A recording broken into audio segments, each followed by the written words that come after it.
Nouveau champion chez les middleweights, la division est donc très ouverte, mais elle est déjà embouteillée par des contenders aux gros arguments pour un nouveau title shot. Israel Adesanya, Jared Cannonier, Khamzat Chimaev ou encore Sean Strickland. Pour se faufiler dans le haut du classement, il faut donc choquer les esprits. Au prochain UFC, ce sera l'objectif du franco-dagestanais Nassourdine Imavov et de Roman Dolidze qui se rencontrent en main event. Roman Dolidze, classé numéro 8 dans la division, incarne la définition de choisis ton poison. Reste debout avec moi et goûte à la dynamite que j'ai dans les poings. Viens au sol avec moi et mange mon Ground and Pound en plus de mon Calf Slicer. 12-2 en professionnel, avec 7 victoires par KO et 3 par soumission, il affiche un palmarès UFC de 6-2. Il aura faim puisque sa série de 4 victoires contre Staropoli, Dokos, Ous et Hermansson vient d'être stoppée par Marvin Vettori. Face à lui, notre premier Frenchie en tête d'affiche dans UFC cette année, l'homme qui porte très bien son surnom du sniper russe grâce à sa précision et sa gestion de la distance. 11e au classement des 84 kg, il est à 12-4 en professionnel, dont 4-2 à l'UFC. 5 victoires par KO, 4 par soumission et 3 à la décision. Il veut retrouver du vert sur son palmarès. Après avoir infligé de lourds TKO sur Heinisch et Shai Bazan, il a pris la décision unanime contre Buckley lors de l'UFC Paris 1. Ensuite, il a été battu par Sean Strickland. Dans sa dernière sortie, sa masterclass contre Chris Curtis a malheureusement été arrêtée suite à une collision de tête sur un no contest. Une dynamique très intéressante nous attend entre ces deux combattants à la fois excellents et dangereux. Comme d'habitude, avec l'équipe, on vous analyse ça dans le moindre détail. Paris sur le MMA avec Unibet. Quelle sera l'issue du combat? Une soumission? Un KO? Paris sur la prime numéro 1 avec Unibet. 100 € de bonus sur ton premier pari. Merci à unibet.fr pour leur confiance. Grâce à notre lien en description, vous obtenez un free bet allant jusqu'à 100 € lors de votre inscription. On vous le répétera tout le temps. Si vous décidez de vous lancer dans les paris sportifs, s'il vous plaît, faites-le avec une approche récréative de manière responsable. Faites comme nous, voyez ça comme un moyen de devenir encore plus fan de notre sport qui nous passionne tous en analysant davantage tous les combats et en étant plus engagé quand vous les regardez. Ne voyez surtout pas ça comme un moyen de vous enrichir. Bonjour tout le monde, j'espère que vous allez bien et bienvenue dans le Game Plan épisode 4 de la saison 2024. Aldric, comment vas-tu? Salut Chris, bonjour à tous, ça va très bien, merci. Alors avant de commencer les amis, je vous invite à partager vos pronostics pour ce combat en commentaire. Alors Aldric, on va se lancer directement dans les pronostats. Chez notre partenaire unibet.fr, on a notre Nassourdine qui est donné favori à 1,58 contre 2,23 pour Dolidze. On est donc sur un 60-40. Est-ce que toi, tu t'alignes à ça? Oui, très largement parce que je trouve en fait que Dolidze est dangereux. Il y a un chemin de victoire qui se voit et surtout qui est utilisé par ses adversaires. Pour moi, on va rentrer dans le détail plus technique après, mais depuis le combat contre Staropoli, il take down plus. Il garde son énergie pour envoyer debout.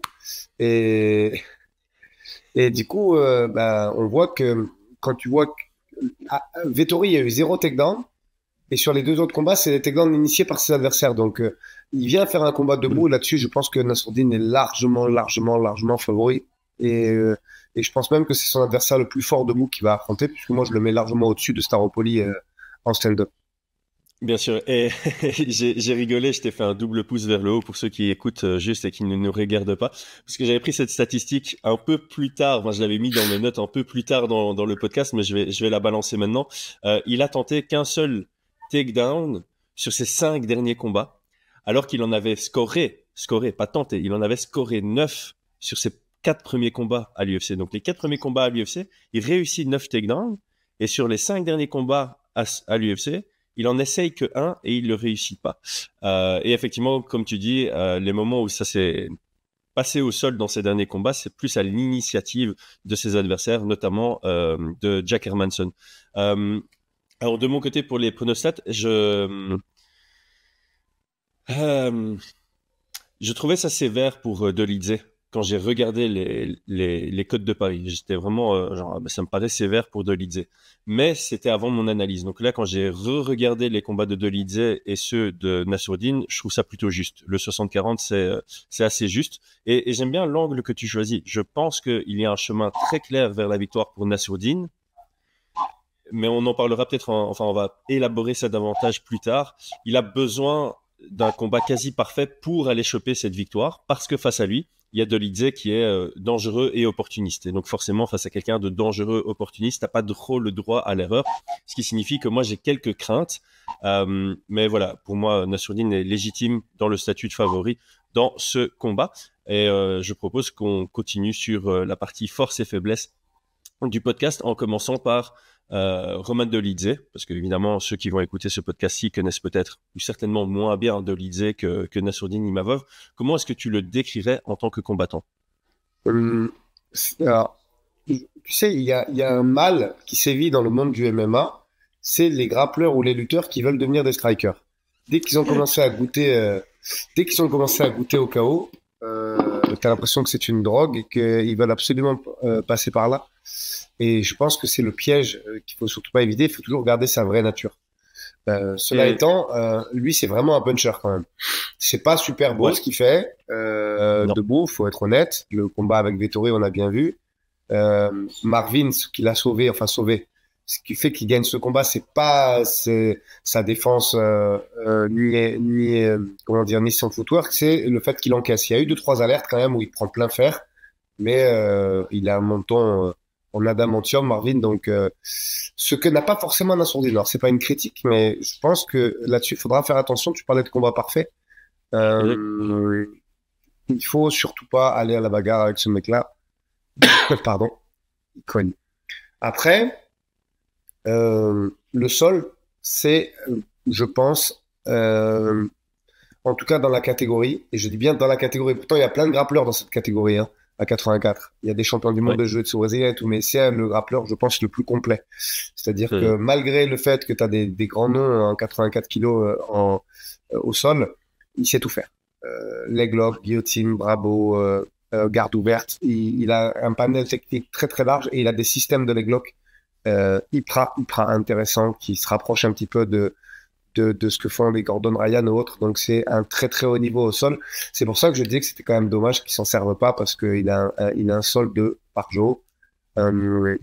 Et voilà. Mais tu sens qu'il veut initier la bagarre et qu'il aime ça, faire tomber comme ça. Donc c'est pour ça que je dis qu'il y a un chemin de victoire. Après, on a vu ces takedowns, c'est très instinctif, c'est pas très élaboré. Le chain wrestling, il est brut un petit peu. Donc c'est pour ça que je parlais du chemin de la victoire qui est évident. Si tu arrives à le déplacer et à le forcer à boxer, effectivement, le 60-40, il y est largement, parce que debout, je pense qu'il n'y a pas l'ombre d'une photo. Ouais, ben je suis entièrement d'accord. Et au début que tu parlais, pour élaborer les forces et faiblesses de Dolidze, j'ai eu un large sourire, parce que tu lances deux sujets, enfin je te lance sur deux sujets, et les deux fois tu ouvres avec littéralement la phrase que j'avais préparée dans mes notes. Donc ici je vais juste te lire ce que j'avais noté. Donc moi je prends des notes en guise de reminder.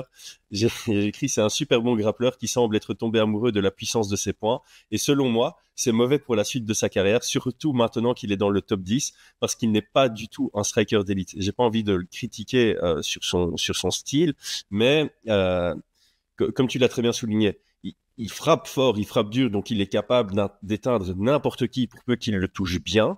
Mais maintenant qu'il est dans le top 10, il n'a pas le niveau debout des meilleurs strikers de la division. Et donc il va, enfin, s'il approche ses combats contre des gars comme Nassourdine avec un mindset, je suis amoureux de mes points, je vais mettre KO un striker.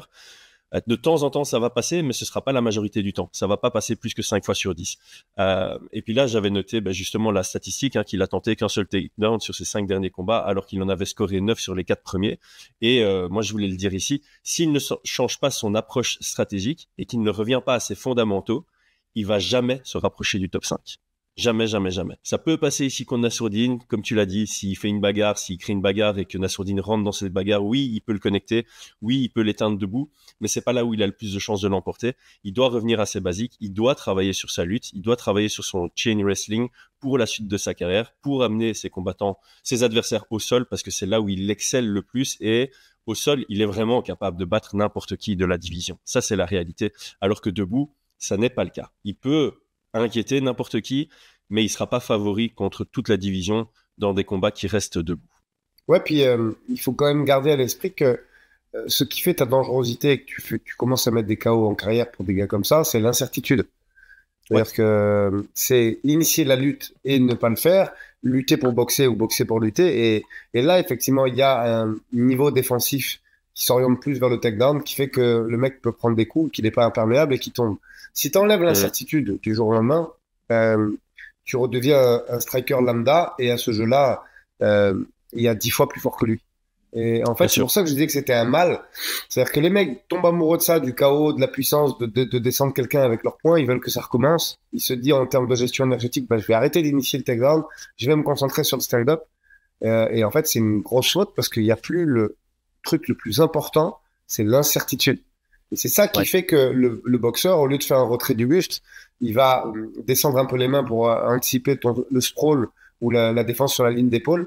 Et que si tu fais ton cross ou ton pivot shift, bah, tu vas le toucher. Et s'il n'y a plus ça, c'est du striking. Et à ce jeu-là, on sait que Nassourdine est au-dessus. Mais après, attends, il a 35 ans. C'est son dernier run, à mon avis, vers le top 5. Donc, attention qu'il ne se soit pas remis en question sérieusement. Et que il est pas dit ok, ben on va recommencer à initier au moins la lutte, ne serait-ce que pour créer la panique. C'est ça. Ou bien tu as aussi ce cas de figure où quand tu analyses les derniers combats de Lidze, tu te dis ok, il va se prendre pour un striker, il va venir striker avec moi, et en fait dans les 2 premiers rounds tu fais rien en termes de lutte. Et puis tu surprends dans le 3e round au moment où Nassourdine se dit ah bah ok, je suis dans un combat de pied-point. T'as plus du tout la notion de la présence de la lutte, et c'est là où tu peux surprendre sur un takedown un peu plus tardif dans le combat. Mais voilà, à voir si à quel point Dolidze approche le MMA de façon cérébrale. J'ai l'impression qu'il vient quand même avec des stratégies, puisque moi j'avais noté que debout il semble vouloir favoriser la garde ouverte. Au début, j'avais noté que c'était un droitier parce que j'avais commencé par regarder son combat contre Vettori. Puis j'ai regardé son combat contre Phil Hawes où il aborde le combat en gaucher. Puis tu vois contre Jack Hermanson où il passe de l'un à l'autre, et t'as quand même l'impression qu'il essaye de faire en sorte que ses combats soient majoritairement en garde ouverte. Et ça, j'ai peut-être donné mon opinion dans la partie game plan du podcast. Avant ça, comment est-ce que tu décrirais Nassourdine Imavov? Nassourdine, c'est un diamant brut. C'est-à-dire que tu sens que techniquement, il y a vraiment un truc sur ce combattant. Il est très, très, très beau à voir boxer. Moi, je pense que c'est vrai qu'il kick, mais je pense que vraiment l'essentiel de son efficacité, c'est son anglaise. Moi, je vois une anglaise de très haut niveau, même si il initie des kicks, qui travaille des fois au clinch et tout, mais je vois une très, très, très, très belle boxe anglaise qui a souffert de critiques, mais il faut la recontextualiser, la critique. On te dit, ouais, mais t'as vu, il fait pas tomber contre Strickland. Mais qui fait tomber Strickland? Duplessis, il frappe comme un âne, et il a pas fait tomber Strickland, il a à peine fait reculer. Donc, je pense que la boxe de Nassourdine, elle souffre pas du tout d'un déficit de puissance, c'est juste qu'il a eu des match-ups très, très difficiles. Mais ouais, là-dessus, c'est un très, très, très bon technicien. Que dire d'autre? Bah, au final, on n'en sait pas beaucoup sur son sol, malgré tout. On sait que là, et on y reviendra dans le podcast, il y a eu un changement de camp complet, changement de head coach, changement de sparring, tout a changé. Donc, à voir comment il a absorbé tout ça, et j'espère que ça ne le dénaturera pas trop. Mais je pense pas, parce que je connais assez intimement les gens qui étaient dans son corps, et je pense qu'il y avait que de la qualité. Donc, voilà, quand il est pas énervé, une très bonne science du déplacement. Je dis quand il n'est pas énervé parce qu'il y a beaucoup de conneries qu'il fait qui sont dues à l'aspect émotionnel Arrête d'anticiper tout ce que j'ai envie de dire dans ce podcast. Tu vas finir par le faire tout seul, je te jure. Mais non, mais c'est vrai, tu sens qu'il y a des erreurs qui sont liées qui sont uniquement liées à l'émotion et à l'affect, et donc, mais bon, malgré tout, pareil, je sais pas si ça va avoir lieu aussi, parce que Dolidze, c'est pas un trash talker. Tu vois? Arrête de parler. C'est dans la partie game plan, ça. Non, j'ai quand même, vas-y, continue, mais ça me fait trop rire. Mais ouais, tu sais, j'ai un peu regardé ça. Et ça, c'est des trucs que je faisais pas du tout, tu vois, avant de bosser avec toi. Et je le dis souvent, le côté un peu investigation sur ces trucs-là, le Instagram, est-ce qu'il trash talk, je me limitais à l'aspect vraiment essentiellement technique de l'analyse. Et en fait, c'est une connerie, parce que quand tu vois certains combats qu'a fait Nassour, il y a un côté affect qui aurait pu lui coûter qui j'ai bien, qui aurait pu parce que ça n'est pas arrivé, que ce soit à Paris ou dans d'autres fights, mais ça peut compter, tu vois. Je pense que avec un petit trash talk, même pendant le combat, tu vois, tu peux initier une bagarre et profiter de ça pour lutter.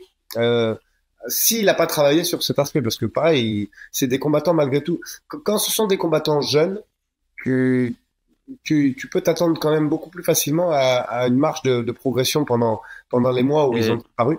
Donc, à voir un petit peu comment il a bossé là-dessus. Mais ouais, grosse boxe anglaise, une bonne science du déplacement s'il est free dans ses émotions. Et je trouve, moi, une gestion du combat assez intéressante, même en termes de gestion énergétique, hein, parce que j'ai regardé Strickland, parce qu'en plus, je trouvais que ça s'y collait bien. Et je trouve qu'il est loin. Quand tu vois ce qu'a fait Strickland à Abus, de Magomedov derrière et à DDP, je pense que le combat, il a très bien vieilli.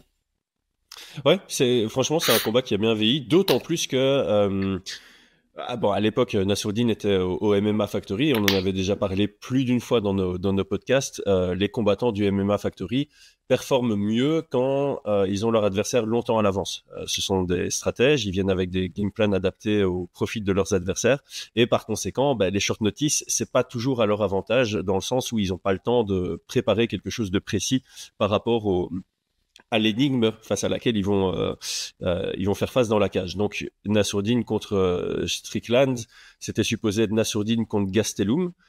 C'est pas du tout les mêmes profils, et donc à 3-4 jours comme ça, c'était pas à son avantage de faire face à quelqu'un comme Strickland, qui justement à cette époque-là, on prenait un peu à la légère, puisque quand tu observais ses combats, t'étais en mode voilà, c'est prenable. Il sortait de 2 défaites contre Jared Cannonier serré et en prenant un gros KO contre Pereira. Donc, tu avais tendance à te dire, ok, oui, je vais accepter ce combat parce que voilà, il suffit que je sois pas dans son boxing range pour l'emporter. Et au final, quand tu es dans la cage avec lui, c'est là où tu te rends compte qu'il t'absorbe dans son range et dans son jeu. Donc, c'est clairement une défaite qui a très bien vieilli, forcément. Moi, du côté pour Imavov, pour résumer un peu ce que j'avais noté, il est grand, rapide et précis, et il combat comme quelqu'un de grand, rapide et précis. Ça paraît bête à dire, mais je trouve que c'est important parce que le MMA, c'est ça. Aujourd'hui, le MMA, c'est que des styles uniques. Quand tu regardes dans le haut du classement, c'est que des gens qui ont trouvé un style qui leur est propre et qui permet justement de performer à haut niveau.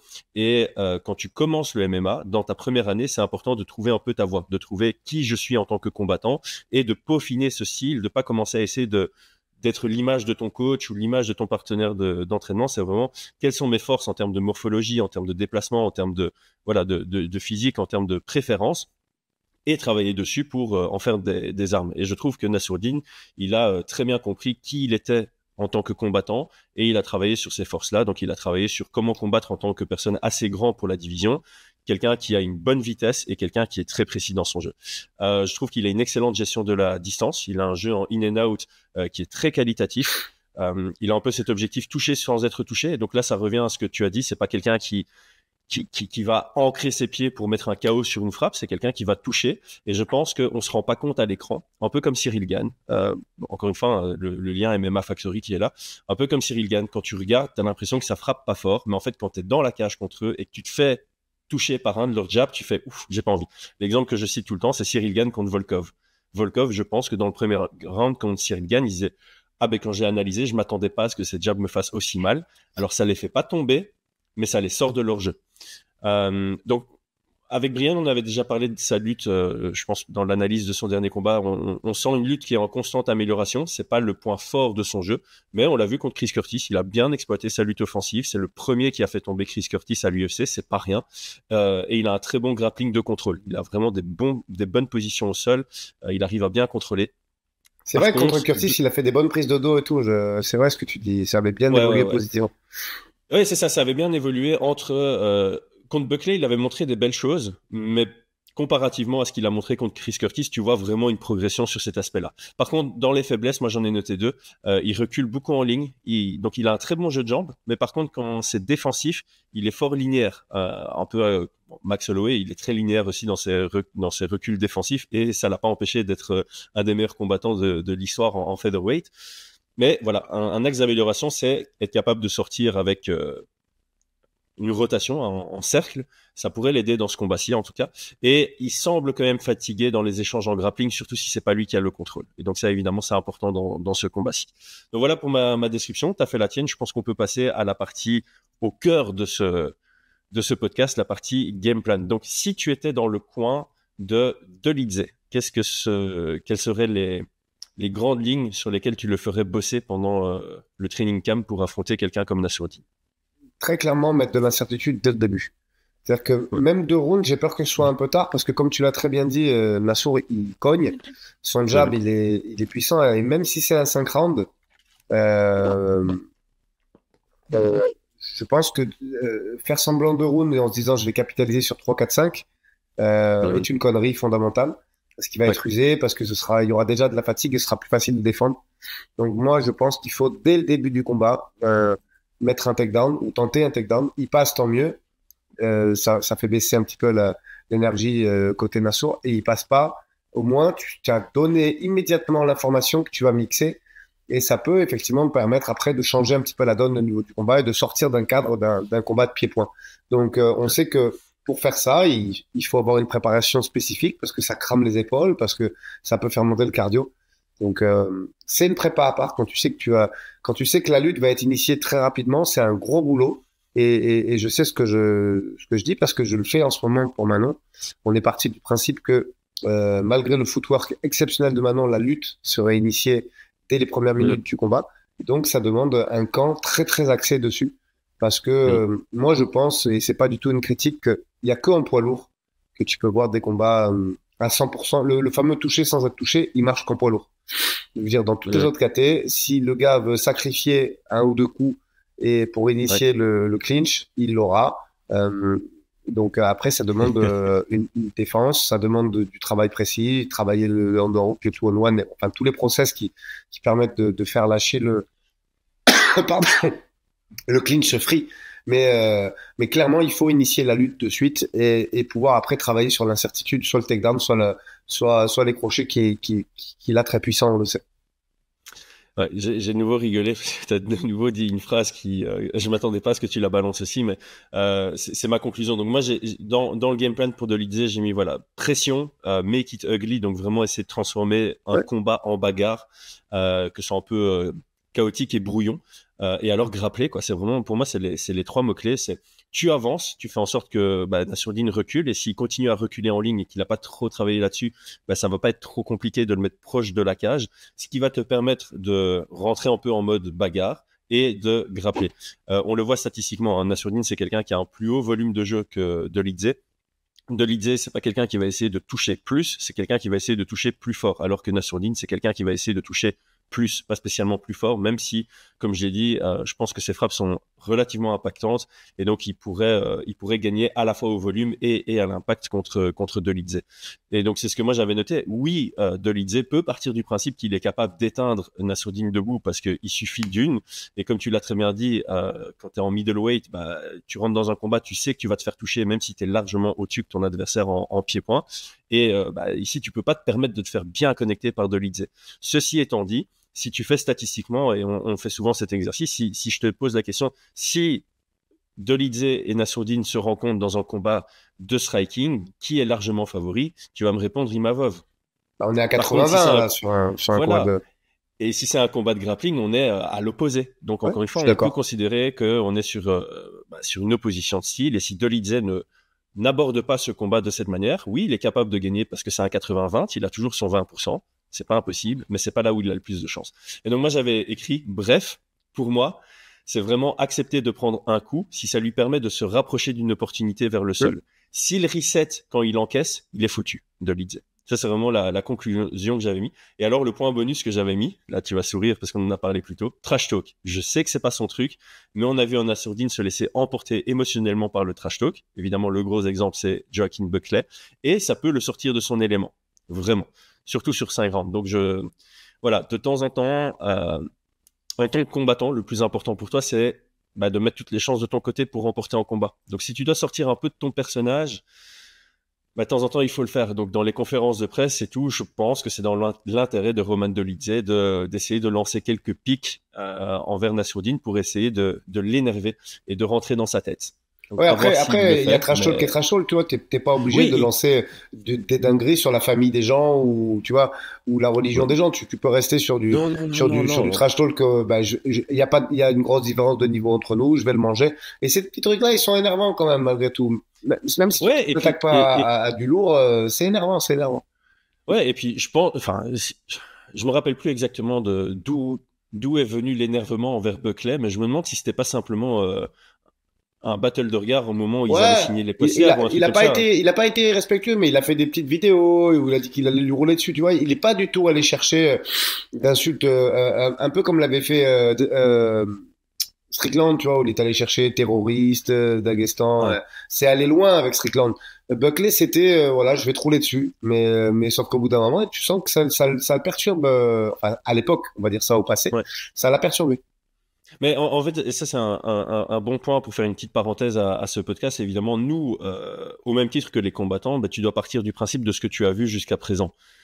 En tant qu'adversaire, et nous en tant qu'ici analystes, on n'a pas accès au training camp de Nassourdine ni à celui de Roman Dolidze. Donc on ne sait pas sur quoi ils ont travaillé. Forcément, nous on fait une analyse sur base de leur dernier combat au pluriel et sur base de ce qu'on a pu observer par le passé. Ce qu'on a pu observer chez Imavov par le passé, c'est que oui, il se laisse emporter de temps en temps par ce qu'il y a avant le combat, par ce qui est dit, par ce qui est fait, et ça peut impacter sa performance, ça peut le mettre plus dans l'émotion, alors que Nassourdine, justement, pour faire une performance optimale, il a besoin d'être stoïque, il a besoin d'avoir un total contrôle de son énergie, de ses émotions et d'être lucide dans la cage. Donc évidemment, Dolidze, l'élément qu'il a, c'est je vais essayer de get under his skin, donc de rentrer dans sa tête, de l'énerver un peu parce que ça peut me donner un avantage. Ça se trouve, Imavov a pris un coach mental où il a fait un travail sur lui-même par rapport à ça et il sera plus jamais touché par le trash talk et tant mieux pour lui. Mais aujourd'hui, on doit spéculer que bah, cette petite, j'ai pas envie de dire faiblesse, mais cette porte ouverte vers un avantage psychologique est présente et bah, Roman Dolidze devrait au moins essayer d'aller là-dedans. Du côté de Imavov, qu'est-ce que tu mettrais en place pour assurer que ton 60% soit le chemin du soir même et que ça t'amène vers une victoire? Bah, là, clairement, là, c'est toi qui l'as dit tout à l'heure. Il faut une stratégie où ça reset dès que ça touche, où on garde le contrôle du combat en donnant plus de coups de l'adversaire et où on imprègne son empreinte. Je pense que le jab va être très, très, très important euh, pendant ce combat. Il faut que le jab il imprègne la mesure du combat. Il faut désengager systématiquement, surtout quand tu te fais toucher. Faut surtout pas aller à la bagarre et essayer de retoucher immédiatement derrière. Il faut travailler sur la globalité. Je veux dire, après, tu finis parce que sur 5 rounds, tu provoques des dégâts, mais je pense qu'il faut prendre 5 rounds, il faut prendre round par round et se dire, bah, je vais frapper plus que Roman à chaque round. Et je pense vraiment qu'il faut pas aller chercher autre chose sur ce combat. Tu finis, tant mieux. Tu finis pas, c'est pas très grave. Tu as gagné ton combat et tu te rapproches du top 5. Est-ce que tu t'es connecté à notre outil essai, tu as été voir mon script ou c'est comment là?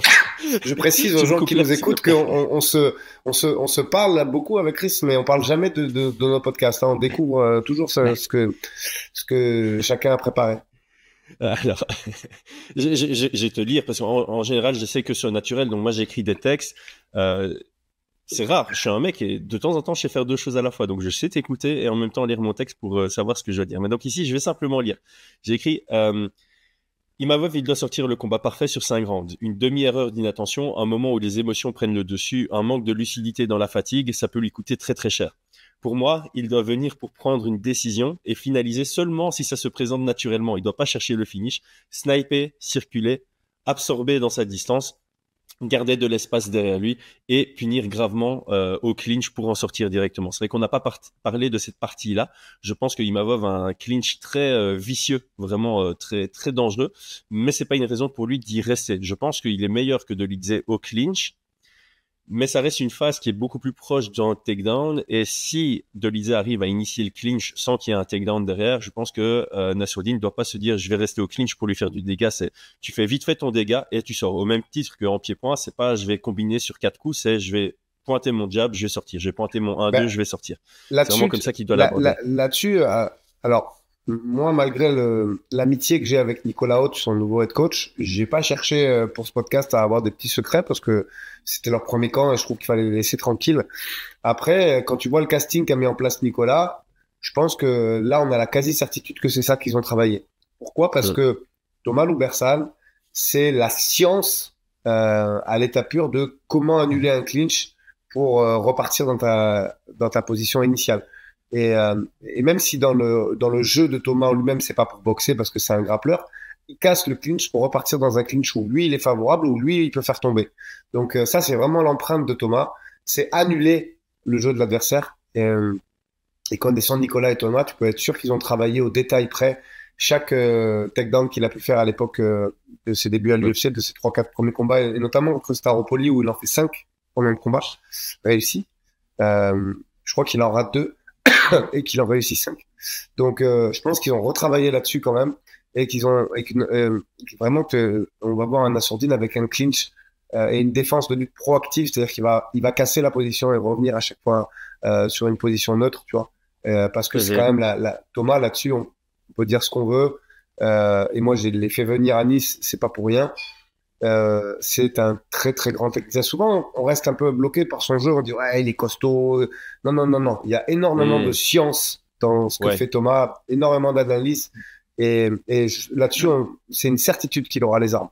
Une certitude. Et t'as l'impression, bon, ça va être la question du membre, donc je spoil un tout petit peu, mais t'as vraiment l'impression qu'au final, la transition de Nassourdine du MMA Factory, où le système anti-lutte est très très bon, vers Nicolas et Thomas, pour ce combat qui ont un très bon système anti-clinch, ça se complémente très très bien pour affronter Dolidze. Donc ici, comme tu as parlé de annuler, tu vois, tu annulais le clinch. Il y a un petit élément que j'avais noté, c'est je pense que Dolidze ici va venir en gaucher dans ce combat pour essayer d'annuler le jab de Nassourdine parce que voilà, par défaut, tu te dis ok, si je suis face à quelqu'un qui a un bon jab, je me mets en garde ouverte parce que en garde ouverte, le jab s'annule. Sauf que quand tu affrontes quelqu'un du MMA Factory, on l'a très bien senti, Cyril Gane en garde ouverte, son jab est excellent. Taylor Lapillus en garde ouverte, son jab est excellent. Nassourdine en garde ouverte, son jab est excellent. C'est une équipe qui a très très bien travaillé ce jab en garde ouverte. Donc ici, je pense que ce serait, je vais pas dire une erreur, oui, ce serait une erreur pour Dolidze de penser qu'il va venir dans ce combat en garde ouverte et que par défaut, ça va un peu annuler le jab de Nassourdine. D'ailleurs, on l'a vu contre Vettori, hein, Roman Dolidze, c'est quelqu'un qui s'est mis en garde ouverte et qui aime bien venir attraper cette main. Mais ça, c'est une erreur face à quelqu'un comme Nassourdine et c'est une erreur face à quelqu'un comme Taylor Lapillus, par exemple. Si tu essaies d'attraper sa main, il va venir la pointer dans ton nez juste avant. Ok, je propose qu'on passe à la question du membre, puisqu'on a un tout petit peu teasé tout ce qui est parti changement de camp, etc., etc. Donc avant de parler de ça, je vais évidemment préciser, vous pouvez rejoindre la chaîne en tant que membre pour nous supporter dans notre projet, et cela vous donne accès à des avantages comme des vidéos exclusives qu'on fait chaque mois ou des questions qui sont prises dans nos podcasts comme ici. Donc merci déjà à tous les membres d'avoir posé vos questions. Elles sont toutes à chaque fois pertinentes. Ça me donne envie de faire un podcast à part où on prend juste le temps de répondre à vos questions sans réelle structure du podcast. Ici, j'ai pris une question qui est revenue plusieurs fois, notamment du côté de Team Emma et de Arsène LVY. Donc, c'est une double question. Hein. Qui est Nicolas Haute je reviens. Qui est Nicolas Haute, son nouveau head coach, et qu'est-ce que le changement de camp peut apporter de positif comme négatif du côté de Nassourdine Imavov? Étant donné que je t'ai envoyé la question hier soir, je te laisse la place pour commencer la réponse. T'as vu, j'ai promis pour la nouvelle année de plus être véhément sur Twitter et je ne le suis plus, mais j'ai quand même pulvérisé un mec la dernière fois et je lui ai fait tellement de pression qu'il a annulé son commentaire et il disait j'ai peur pour Nassourdine, Nicolas Haute, c'est un préparateur physique, blablabla. Donc ça permet de faire la transition assez proprement. Nicolas Haute, c'est bon déjà c'est une personne que j'affectionne beaucoup. J'ai passé pas mal de temps avec lui. On a été en équipe de France, IMAF ensemble, entraîneur. Donc j'ai passé plusieurs semaines avec lui sur des compétitions. Effectivement, il est diététicien et préparateur physique, mais en premier lieu, c'est un combattant de MMA et c'est un entraîneur de MMA. C'est-à-dire que il a fait Nico, pardonne-moi si je dis une connerie, mais je crois que c'est demi-finale IMAF à Las Vegas. Donc, c'est un très, très haut niveau. Il a fait le Cage Warrior derrière. Ouais, Euh, j'étais là pour son combat au Cage Warriors, j'étais là avec donc, Brian. et tu sens qu'il y a une recherche de perfection et d'efficacité chez ce garçon. Quand j'ai parlé de ça avec lui, j'ai dit, mais Nico, pourquoi t'as arrêté? Ça commençait bien. Il m'a dit, ah, j'ai vu très vite que je serais pas au très haut niveau. Et c'est tout à son honneur ce que je dis là parce que il a arrêté sa carrière parce qu'il s'est dit je suis pas mauvais mais je n'arriverai pas à performer et à répondre aux attentes et aux objectifs que je me suis fixés. Et déjà quand un mec te répond ça, tu te rends compte déjà de la recherche de perfection et des objectifs qu'il se met. Donc ça c'est pour la petite anecdote de pourquoi il a arrêté sa carrière prématurément. Alors, Euh, je fais juste une parenthèse pour voilà pour qu'on soit très précis dans notre podcast. Effectivement, il est arrivé en demi-finale des championnats du monde de 2015 c'est ça. et pour l'anecdote, il perd contre Franz Mlambo qui a gagné la finale derrière. Et Franz Mlambo, pour ceux qui suivent le PFL, le connaissent puisqu'il est arrivé en finale du PFL Europe l'année qui vient de s'écouler. Donc voilà, en premier lieu, c'est un fighter qui est devenu coach parce que ses exigences en tant qu'être humain n'étaient pas en adéquation avec le niveau qu'il pensait avoir en tant que fighter. Donc ça déjà, le gars, il te parle comme ça, tu te rends compte à qui tu as affaire. Derrière ça, effectivement, il est préparateur physique, il a été responsable de la performance au MMA Factory pendant des années. Mais c'est un vrai head coach de MMA, je veux dire, de par son expertise, l'équipe de France IMAF, ses qualités de combattant. Il affectionne aussi le jiu-jitsu brésilien. Je crois qu'il est ceinture marron. Peut-être même qu'il est passé noir depuis. Il était ceinture marron quand on était aux IMAF ensemble. Donc très clairement, il a ce côté prépa physique, nutrition, mais le truc de dire ouais c'est un préparateur physique, c'est totalement erroné. C'est un vrai head coach de MMA qui a de l'expertise et de l'expérience. Parce que pareil aux IMAF, tu sors de là, t'as coaché 15 combats. Autant c'est profitable pour les fighters, mais c'est aussi très très profitable pour les entraîneurs d'être confrontés à ce type de compétition. Donc on sait que Nicolas a pris en charge le camp. On sait que il a confié la partie préhension à Thomas Loubersan. Pareil, rapidement sans développer. Je pense que Thomas Loubersan aujourd'hui il a un nom qui fait qu'on n'a pas besoin de passer 10 ans à le présenter. C'est quand même le Français qui a obtenu les plus grands résultats en ADCC. Et c'est surtout là où il est intéressant, c'est que c'est pas des qualités qu'il a. Des fois, tu as des résultats. Et tu dis que le mec est fort en grappling, il est fort en grappling, mais il peut rien t'apporter parce que lui, il a son style à lui. Il fait, par exemple, je sais pas, la rubber ou il a des systèmes de leg lock. Et puis derrière ça, c'est compliqué. Il va te montrer des trucs, mais c'est pas ton jeu. Thomas, il a été numéro 1 mondial à DCC en annulant le jeu de ses adversaires. Et c'est ça qui est fort, et c'est là où il est productif en tant que coach de grappling et de préhension, c'est que c'est ça, et c'est exactement ça dont Nassourdine a besoin. On sait aujourd'hui que debout, il est fort, et que s'il arrive à reset le travail au clinch et de préhension de ses adversaires, il sera encore plus fort. Donc là-dessus, pour le casting, c'est 20 sur 20. Voilà, il n'y a rien d'autre à dire.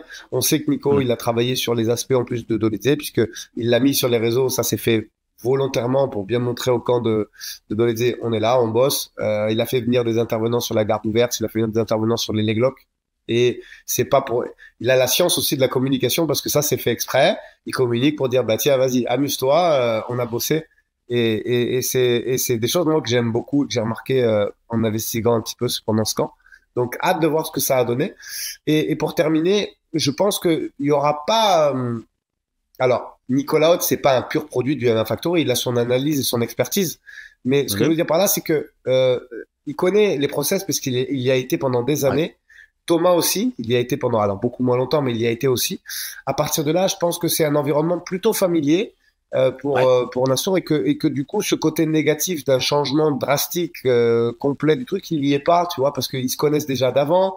Nico il devait sûrement gérer sa prépa physique en tout cas à l'époque, donc à partir de là je pense qu'il y a une certaine alchimie dans le truc et que malgré tout comme ils ont bossé déjà ensemble précédemment, il n'y a pas cette fracture et ces process qui changent du jour au lendemain, tu vois. Je pense qu'il y a vraiment une continuité dans ce qu'ils faisaient et que honnêtement je vois aucun aspect négatif à cette collaboration. C'est ça. En fait, le truc, c'est qu'en général, le point négatif que tu peux trouver dans un changement de camp, c'est typiquement devoir recréer des nouvelles habitudes, refaire confiance à quelqu'un de nouveau, te plonger dans un nouveau bain, et il y a toujours un laps de temps qui est nécessaire avant d'être vraiment à tes aises et de pouvoir reprendre une préparation optimale. Là, le fait qu'ils se connaissent d'avant et qu'ils connaissent un peu l'environnement duquel Nassourdine vient, ils ont pu établir, je pense, une phase de stabilisation, on va dire, dans la nouvelle équipe qui est très très fluide et qui permet de rester dans une préparation optimale. Ça, c'est la première chose. Alors, le deuxième point que je voulais dire, moi, par rapport à tout ça, c'est que Nicolas Hoth, on le connaît évidemment bien dans le MMA FR, mais il n'a pas encore, en tant que head coach, été dans un si haut combat. C'est la première fois que voilà, il a quelqu'un en main event de l'UFC, donc c'est énormissime pour lui. C'est une grande marche à passer. Et connaissant le sérieux de Nicolas Hoth, on sait qu'il va tout donner en fait. Je pense qu'il a vraiment donné tout de sa personne pour faire une programmation aux petits oignons pour que Nassourdine puisse sortir la plus haute performance. Et ça, je pense que c'est un élément très positif en fait. Il n'y a rien qui sera laissé au hasard. C'est la plus belle opportunité pour Nicolas Hoth pour voilà, s'installer comme un des meilleurs coachs du MMA français. Et donc, il va clairement pas passer à côté parce que, à mon avis, c'est un de ses objectifs de vie, c'est de faire ça. Et donc, là, pour l'image, pour la crédibilité qu'il peut prendre sur un seul combat, il aura tout fait pour que ce soit parfait. Ah ouais, rien à rajouter, très juste. Tiens, j'en profite juste pour dire, parce que moi, on m'a Abonnez-vous. Ah ouais, suivez-nous, abonnez-vous. Et c'est vrai ce que tu dis. Moi, on m'a posé la question sur Insta parce que j'avais pas participé, j'étais malade comme un chien encore. En ce moment, je suis pas épargné, je suis désolé. Je chope toutes les merdes possibles et imaginables. Du coup, j'avais T'es pas malade parlé. comme un chien, mais c'est un chat qu'on entend dans le Ouais, c'est fond ça. là. Exactement. Et en fait, j'avais pas parlé de ma vision des meilleurs coachs français et des awards des meilleurs coachs français, mais je vais en profiter de là pour faire une aparté de 10 secondes. Moi, je vais vous donner 4 noms, comme ça, je suis large et je me mouille pas trop. Et dans ces 4 noms, il y a bien évidemment Nicolas Hoth, il y a Nico, il y a Gaëtan Hurtel, dont j'apprécie énormément le travail.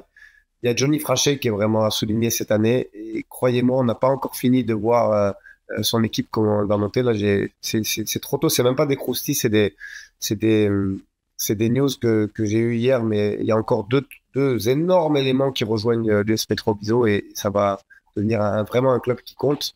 Et très étonné qu'on n'ait pas entendu son nom, mais moi, Jean-Michel Froissart, de par tout ce qu'il fait et le dévouement qu'il met à ses gars, il était encore à Abu Dhabi ce week-end pour l'UAE Arabia où il y avait Swill qui combattait. Jean-Michel Froissart, il mérite qu'on dise son nom, mais je Ouais. suis même, c'est même un manque de respect, je trouve, de pas le. Alors oui, pour l'instant, ils sont pas à l'UFC, ces gars, mais le mec, il est sur la route quasiment tous les week-ends. Il fait du travail exceptionnel, il coach bien et vraiment, il est en train de changer le game à Marseille. Et voilà. Alors, ok, peut-être qu'il peut pas être coach de l'année pour le moment, mais il le sera. Mais en tout cas, il faut prononcer son nom parce que il le mérite largement de par son investissement et ses qualités. Ah, j'apprécie qu'on ait pu prendre quelques secondes pour citer les noms qui sont souvent oubliés et qui méritent quand même d'être notifiés. Évidemment, le MMA en France ne fait qu'exploser, donc il y a pas mal de coachs qui prennent tous les coachs des combattants UFC forcément sont les noms qu'on cite en premier et c'est totalement logique. Mais c'est bien aussi de prendre quelques secondes pour notifier qu'il y a d'autres coachs qui sont en voie de de venir s'asseoir à la table des grands ou qui le sont déjà par la même occasion. Ok, transitons vers la dernière partie de ce podcast, nos pronostics et préférences. Alors, bon, préférences, on sait qui on veut voir gagner, Ah oui. mais c'est plus sur le comment on veut le voir gagner et peut-être sur le call-out qu'il peut faire par la suite, parce que là, la division, franchement, elle est super intéressante, quoi. J'étais en train de réfléchir à ça et je me dis... maintenant, elle est super ouverte. Il y a eu un gros bordel avec tous les changements de ceinture. Il y a beaucoup de noms. Il y a Alex Pereira qui pourrait revenir là, qui a dit sur les réseaux qu'il serait peut-être intéressant de redescendre. Là, la division, elle commence à redevenir très intéressante chez les middleweight. Donc voilà, je t'en prie, quel est ton pronostic sur ce combat? Quelle est ta préférence et quel call-out tu voudrais voir si Nassourdine s'impose ce week-end? Pour faire un call-out intelligent, il faut finir. C'est-à-dire que pour faire un call-out qui soit reçu et interprété favorablement par l'UFC, il faut finir le fight. On le sait. Donc ma préférence va bien évidemment par ça, finir le fight. Je pense que un KO, mais après un combat, pas un KO, pas un lucky punch, tu vois. Un combat Non. intelligent qui maîtrise de bout en bout et finit par mettre KO parce qu'il use Roman de par son volume. Je trouve que ce serait magnifique. Et donc, forcément, ma préférence, c'est ceci. Un call-out intelligent. Je suis pas capable, moi, de te dire qu'il faut call-out parce que je ne connais pas à 100% le niveau de takedown defense et le niveau au sol de Nassourdine. On sait que dans cette KT, il y a des mecs ultra dangereux. Et il y a des mecs surtout qui sont énormes. Énormes physiquement. Et on sait que pour l'instant, Nassourdine, c'est pas encore le cas. Donc, il faut maîtriser ces deux items-là en priorité pour avoir le call-out le plus judicieux. Tu parlais tout à l'heure de Jared Cannonier. Il est énorme. Donc, il y a ces aspects-là. Quel est le poids après rebond de Nassourdine? Quel est vraiment son niveau au sol s'il se retrouve sur le dos? Est-ce qu'il est capable, comme le ferait un Benoît Saint-Denis, de sortir la garde ouverte et de sweeper, tu vois? Il y a ces éléments-là qui sont fort importants pour avoir le call-out le plus judicieux, donc je ne serais pas capable de le faire. Mais en tout cas, pour avoir un call-out judicieux, mais je suis sûr que Nicolas y a déjà pensé, il faut finir. Donc ça, c'est ma préférence. Après, mon prono, je vais rester sur la décision quand même. Je vais rester sur la décision après un combat appliqué. Moi, mon prono, c'est ça, c'est Nassourdine à la décision. Ma préférence, c'est un finish dans le 4e round par TKO. Et ça me semble probable, hein, c'est vraiment un chemin qui me semble probable, comme tu l'as dit. Commencer il a la tête dure quand même. Patient. Ouais, mais c'est ça, mais c'est vraiment, c'est commencer de manière patiente, toucher, enfin prendre le premier round, puis accélérer, hein, y aller crescendo, et puis peut-être que voilà, on n'a pas encore vu Roman Dolidze sur 5 rounds, donc peut-être qu'il y aura un gros drop d'énergie, peut-être qu'il va se frustrer à force de se faire toucher sans être capable de toucher derrière, il va peut-être se fatiguer à shooter de loin et à même pas réussir à agripper Nassourdine, et peut-être que dans la fatigue, Nassourdine va pouvoir accélérer dans le 4e et chercher un beau TKO. Moi, sur la partie call-out, j'aime beaucoup ce que tu dis. En fait, c'est vrai qu'un call-out doit être réfléchi. Tu dois regarder un peu le classement, te dire, ok, si je gagne, où est-ce que je me retrouve? Qui est-ce que je peux call-out qui ferait du sens? Et par rapport à tous ceux qui sont devant moi, sur les 3-4 places devant moi et peut-être la place juste derrière moi, qui a le style qui me correspond le mieux pour m'assurer la victoire. Et moi, il y a un truc, c'est comme je viens de dire, tu vois, la division, elle devient vraiment, vraiment solide dans le haut du classement. Ça, c'est un élément. Deuxième élément, Nassourdine est encore jeune. Il a 27 ou 28 ans, quelque chose comme ça. C'est très, très jeune. Et il est encore jeune dans sa carrière. Là, c'est 12-4. Donc, ce sera son 17e combat professionnel. C'est une bonne expérience, mais c'est pas... voilà, quand tu regardes le haut du classement, t'as des Dricus, t'as des Robert Whittaker, t'as des Jared Cannonier, t'as des Marvin Vettori, tu vois, sont des noms qui sont présents à l'UFC depuis tellement longtemps. Il y a une vraie expérience. Et donc pour moi, Nassourdine, il doit pas essayer de se propulser vers le haut du classement. Il doit y aller step by step. Il doit prendre son expérience. Il doit pas aller chercher le top 3 après une victoire contre Roman Dolidze. Pour moi, voilà, selon le style, les deux noms qui ressortiraient, ce seraient Brendan Allen ou Marvin Vettori. C'est vraiment, c'est le numéro 5 et le numéro 7 de la division, en sachant que Roman Dolidze, il est numéro 8. Tu vas chercher un de ces deux-là, si tu considères que voilà, tu as un bon chemin vers la victoire et que tu es favori, tu continues ta série de victoires, tu prends ton expérience et puis tu vas te positionner de plus en plus haut. Parce que si tu fais une trop grosse marche vers le top et que tu vas call-out un Robert Whittaker, par exemple, ou un Jared Cannonier, comme tu l'as dit, je crains que voilà, il peut gagner, mais il peut aussi se faire salement surprendre et retomber bien bas. Parce que là, ce qu'il faut pas oublier, c'est que Nassourdine, il sort de sa défaite contre Sean Strickland, et puis dans No Contest, il était parti vers une très belle victoire contre Chris Curtis. Mais là, il a besoin de reconstruire du vert dans sa carrière, et pour ça, mon conseil, ce serait de prendre progressif, de pas sauter d'étape, surtout vu son âge et vu son expérience. Pas mieux. C'est exactement ce que je pense. Ouais, je sais pas s'il a changé de management aussi, mais il est le bienvenu chez Résilience. Hein. T'as vu comment on réfléchit bien pour lui? Il le sache. Le petit clin d'œil de fin de podcast. Ok, Aldric, un tout grand merci vraiment pour ta préparation, pour ton courage aussi, parce que tu nous as tapé un petit 3/4 d'heure avec nous en étant malade. Et ah ouais, il y aura peut-être des questions pourquoi on l'a pas fait avec Brian, mais tout simplement parce que Brian est encore plus malade que Aldric. C'est la semaine des malades chez Fight Minds. Merci à tous d'avoir suivi jusqu'à maintenant. Abonnez-vous, n'oubliez pas le commentaire et le like. Et à très bientôt. Aldric, Salut à merci tous. beaucoup.